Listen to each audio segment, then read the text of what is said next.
Oui, merci Monsieur le Président. Alors c'est bien sûr avec beaucoup d'émotion que je vais procéder à ce propos liminaire. Donc le cycle électoral qui vient de se terminer a fini d'achever la grande recomposition politique que nous annoncions depuis des années et plusieurs enseignements doivent être tirés. Parmi eux, il y a bien évidemment l'incroyable dynamique du Rassemblement national en Nouvelle-Aquitaine. Sud-Ouest Gironde ne s'y trompe pas ce matin en nous consacrant une. Oui, ici, le Rassemblement national fait son nid.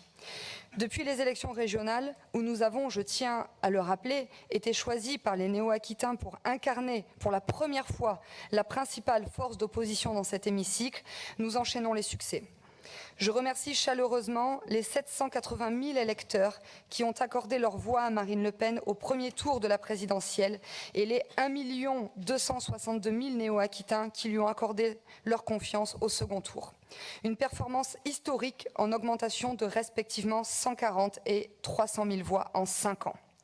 Je tiens particulièrement à souligner notre excellente performance en Dordogne, en Charente et en Creuse, où nous avons réalisé près de 48% des voix, et bien sûr en Lot-et-Garonne, où nous avons terminé en tête au premier comme au second tour.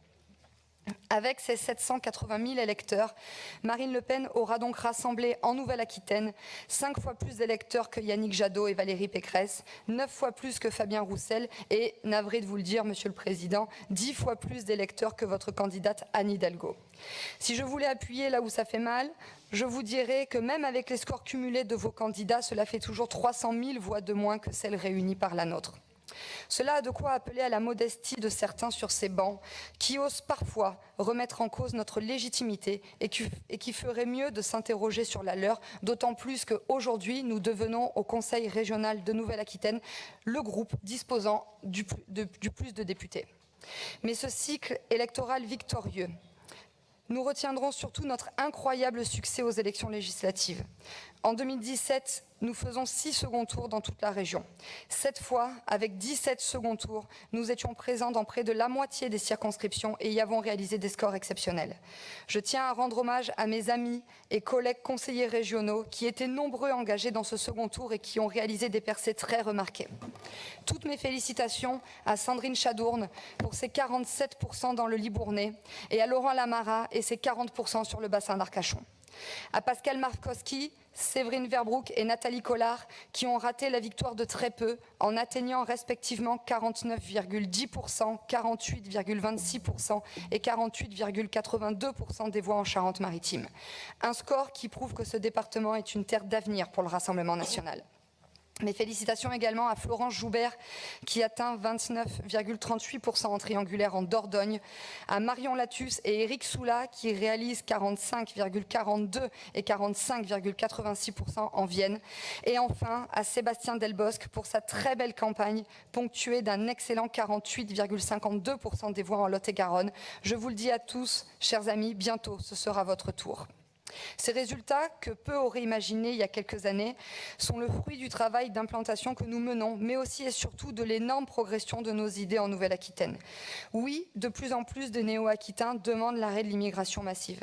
Oui, de plus en plus de néo-aquitains demandent qu'on agisse enfin face à l'insécurité grandissante. Oui, de plus en plus de néo-aquitains ne supportent plus d'être abandonnés par la classe politique. Oui, de plus en plus de néo-aquitains disent stop aux raquettes fiscales et demandent qu'on agisse enfin pour améliorer leur fin de mois. Oui, de plus en plus de néo-aquitains refusent le grand déclassement, la fermeture de nos services publics et la mort de notre système de santé. Oui, de plus en plus de néo-aquitains se posent une question: que deviennent notre région et notre pays? Chère Edwige, la campagne est terminée. Vous devez tirer justement, puisque la campagne est terminée, vous devez tirer les enseignements. Vous ne pouvez plus mépriser nos idées. Vous ne pouvez plus faire comme si nos électeurs n'existaient pas.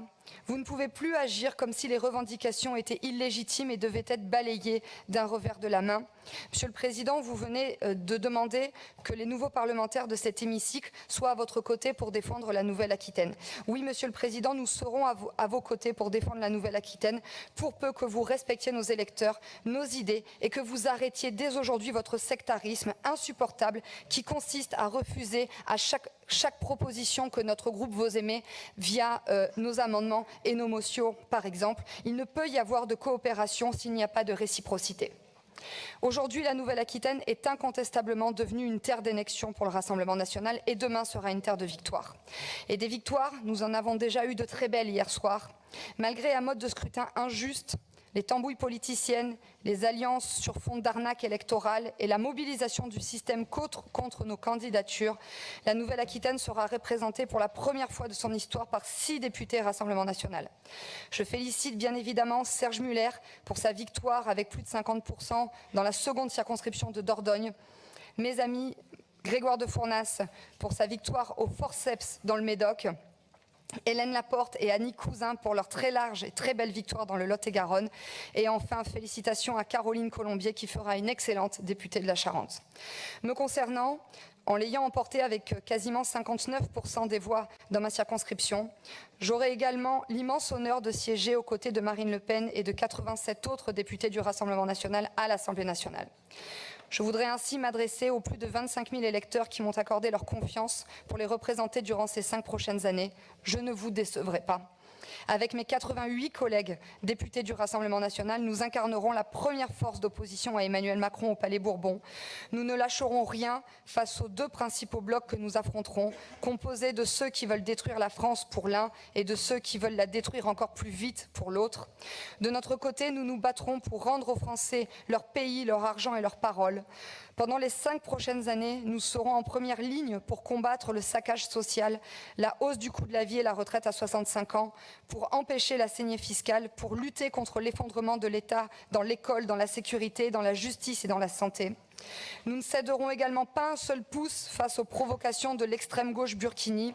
Vous le savez, Monsieur le Président, cette extrême gauche à laquelle vos amis socialistes ont vendu leur âme pour sauver quelques maigres au siège, eh bien cette extrême gauche immigrationniste, communautariste, anti-laïcité, anti-flic, anti-nucléaire, bref, anti-tout et surtout anti-française. Face aux députés de la République McKinsey et aux députés de la République Traoré, nous serons des députés de la République française. Parce que nous serons aussi des élus de terrain au plus proche des préoccupations des Néo-Aquitains. Merci Edwige. Non, je vais terminer, Monsieur le Président. Merci alors.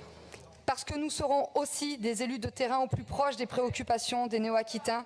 Nous serons les porte-paroles. Madame, un peu de respect pour la démocratie. Présentez-vous aux élections, vous viendrez nous donner des leçons après. Oh, bravo, bravo! Edwige Diaz, si vous pouviez terminer, parce que vous ne donnez pas le bon exemple là de... Alors je suis largement dans mon temps de parole, Monsieur le Président. Je sais que les propos que j'expose ne vous font pas plaisir, mais pardonnez-moi de respecter le règlement intérieur. Je suis largement dans mon temps de parole. Donc je disais que dès demain, nous exigerons la baisse des taxes sur les carburants, la revalorisation des pensions. Quel rapport avec les compétences du Conseil régional? Vous nous cassez les pieds. À une retraite digne. Ce n'est pas le lieu, on vous le redit, vous le savez. D'une immigration massive, le retour de l'ordre face à l'impunité judiciaire. C'est le Conseil régional, s'il vous plaît, madame. La réintégration des milliers de soignants suspendus, la préservation de nos services publics. Mais aussi, bien sûr, je pense que pour la bonne défense santé de notre Assemblée, il faut que vous terminiez. De notre industrie et de nos emplois face à la concurrence internationale déloyale. Chers collègues, avec nous, c'est le peuple qui vient d'entrer à l'Assemblée nationale. Preuve que quand le peuple vote, le peuple gagne.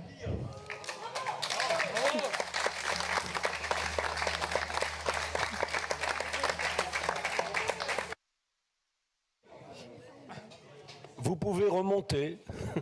Si on pouvait rester sur les compétences de la région, ce lieu n'est pas forcément un lieu pour s'entraîner sur des discours à l'Assemblée nationale. Qui souhaite intervenir? Ça vous arrange qu'on n'en parle pas trop, Monsieur le Président? Qui souhaite que intervenir? Quand on voit le score de Madame Edwige, Hidalgo, vous avez parlé suffisamment. N'en rajoutez pas, s'il vous plaît. Alors, Guillaume Guérin.